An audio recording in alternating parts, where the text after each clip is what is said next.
আলোচনা করব।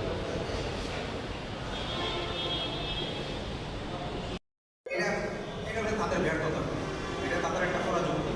আমি একটা জিনিস দেখাই, আমাদের দেশে কোটি কোটি টাকা তারা ট্যাক্স ফাঁকি দিয়ে যায়, এটা বলার ঠিক নেই। কীভাবে বিএসটি যদি পণ্য উৎপাদনে যদি বিএসটি যদি পারমিশনে যদি না দিয়ে থাকে, তাহলে আপনি কীভাবে পণ্য উৎপাদন করবেন? যারা পণ্য, তাই না?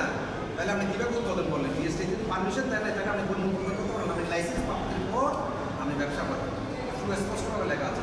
তাহলে যেহেতু বিএসটি পারমিশন দেয় না, অবশ্যই বিএসটি বুঝতে পারছে এই কোনো বড় ধরনের কোনো ত্রুটি আছে, অর্থাৎ বিএসটি ক্যালারিটি এরকম অবশ্যই তাদের কোনো অবজারভেশন দিচ্ছে, সেই অবজারভেশনগুলো পরীক্ষামূলক তারা রিকভারি করেই তো পণ্য উৎপাদন করবে। তারা রিকভারি করার আগেই তারা পণ্যকে যেন তেনভাবে বাজার যায়, সেটা আমার দেশের জন্য মারাত্মক হুমকি।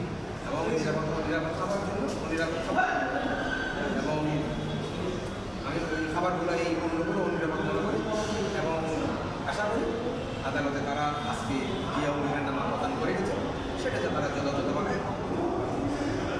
আমি পাঁচটা পণ্যের বিরুদ্ধে মামলা করছি, এখানে 7টা প্রতিষ্ঠান, 2টি পণ্যের, একটা হলো রিসার্চ, একটা হলো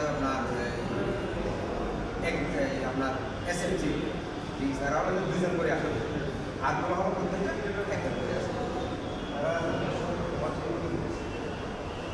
তারা তারা নিঃশর্ত এবং আদালতে ওপেন আদালতে তারা বলেছে আমাদের একটা উচ্চীবিত ভুল হয়ে গেছে, এই ধরনের ভুল হবে না, এই দুটো ভুল হয় যে আমাদের তারা তাদের যে কর্মকর্তা, তাদের তাদের উপাধিকারী, তাদের এখন তাদের ব্যক্তিগত বিষয়, তারা আদালতের স্বেচ্ছায় তারা আদালতে অঙ্গীকারনামা দিয়েছে উভয় প্রতিষ্ঠান।